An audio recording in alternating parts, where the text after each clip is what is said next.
Hello, my friend, and welcome to Wisdom Trek. I am Guthrie Chamberlain, your guide to wisdom and creating a living legacy. Thank you for joining us for our 5-day per week Wisdom and Legacy Building podcast. This is day 398 of our trek, and today is Philosophy Friday. Every Friday, we will ponder some of the basic truths and mysteries of life and how they can impact us on creating our living legacy. Today, we are continuing on our trek covering the cycles and seasons of life. In particular, we're moving forward and focusing on the winter seasons of life. These concepts, of which I've learned from Jim Rohn, Zig Ziglar, and of course the Bible. We are broadcasting from our studios at Home 2 in Charlotte, North Carolina. With our tight schedule and travel plans this week, I am recording this podcast a little bit in advance. When this episode is released, we will be back at the big house in Marietta until late Sunday, when we'll be headed back to Charlotte once again. Weather permitting, my plans are to finish painting a small amount of trim outside the dining room area that we were unable to complete earlier this month. Depending on the growth of the lawn, I may be able to mow the lawn also. The seasons of each year are not unlike the seasons of our life. Growing up on an apple orchard, we became very familiar with the various seasons and what each season had in store for us. If we did not complete our task during the proper seasons, then it directly impacted the next season. During summer, there was mowing to do and gardens to weed. Nearing the end of August, the apple harvest season started, which lasted until late October. This was definitely the busiest season of our year. We had all hands busy picking, sorting, and storing apples. We also had a roadside stand that needed to be attended, as well as delivery to health food stores across the state. We had to work very hard, because even on the good years, all the income generated was barely enough to keep the 12 of us fed and clothed. On the bad years, it was slim pickings in every area of our lives. But after working hard during an extended harvest time, we kept in mind that there would be time for resting during the winter season. Growing up as a farmer, the cycles and seasons of life mean so much more. You must also realize that during your entire lifetime, there will be many different cycles of seasons. Just because a particular season did not turn out as you expected, don't let that control the entirety of your life. Each winter season is a time for reflection and planning, while each new spring season gives you an opportunity to start new again. This brings us to our trek for today, as we are considering moving from fall to winter within the cycles and seasons of life, and this section of our trek is titled, Be Prepared for Winter. As certain as night will always follow day, every season of life will have a time of winter. There will never be an endless summer, nor a continual harvest in the fall. Winter can make its appearance during any season as a brief reminder of its ultimate power. In midsummer, while you are consciously tending and carefully growing your crops, a winter-like storm in the form of hail and wind can momentarily descend upon you, threatening to take away the fruits of your efforts. Winter can make its threatening appearance during the season of planting and sprouting in the spring. And if you do not quickly respond to cancel out its potential devastating effect, the seasons of opportunity will be taken from you by one of these storms of life, leaving you with yet another full year of waiting. We certainly experienced this several years where the apple blossoms were hit with a late frost. Winter can also prematurely appear during the season of harvest, the fall, just as you're about to reap the rewards of your expended and extended human effort, and leave you with crops or a result of your work which are of little value. The first great lesson in life is to learn is that winter will always come, not only the time when the winter of cold, wind, ice, and snow are expected, but also at other times. Winters within your life can rear its cold wind and snow in the form of despair, loneliness, disappointment, or tragedy. It is the winters when your prayers go unanswered, when the acts of your children, whether young or old, leave you shaken and stunned. It is the winters of life when the economy turns against you and when the creditors come after you. It is the winter when competition threatens or when a friend takes advantage of you. Winter comes in many forms and at any time, both to the planter of the crops, as well to the person in business, and even to your personal lives. The arrival of these winters will find you in one of two categories. Either you are prepared or you are unprepared. If you are prepared, you have planted abundantly in the springs of your life, guarded your crops during the summer, and harvest massively during the falls. It is then that the winters can yet be another season of opportunity.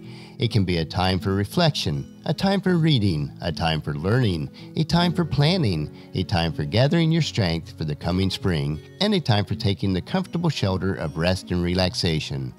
It can be a time of great enjoyment, a time to be shared with those you love and with those who have labored with you.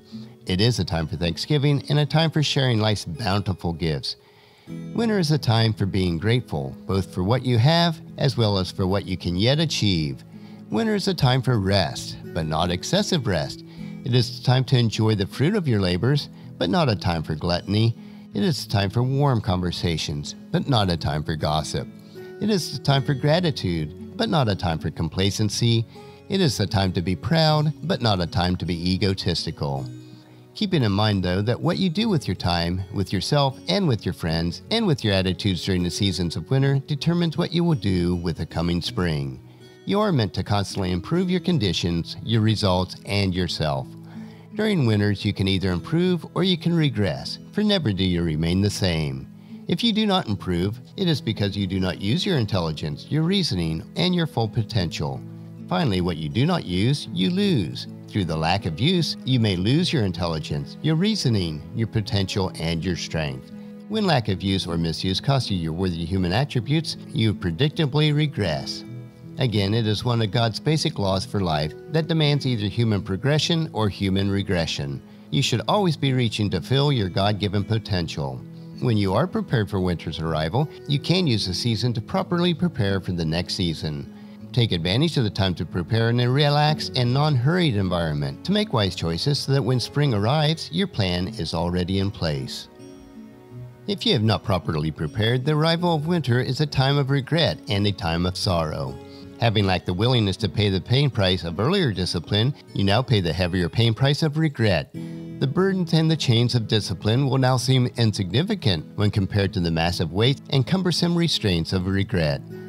Regret is an empty storehouse or an empty bank account and will result in an empty kitchen when the coming fall is still yet another full year away. Even with the arrival of spring, your efforts will be expended with an empty stomach or an empty purse. If you are prepared, winter is springtime in yet another form. But if you are not prepared, winter's arrival is full of horror and uncertainty. Love and harmony will give way to accusations and anger. Too many people live their lives in this manner. They live on other people's monies and resources until there are no more available. Without attempting to paint too negative a picture, think about your situation if you have not prepared in the previous seasons of your life. Coming to grips with the reality of this situation may be the catalyst that you need for improvement in the next season. The time to imagine the horrors of winter for which you are unprepared is in the springtime and in your mind. Let this picture paint you the chilling winds, the snow-blown fields, and the ice-covered trees.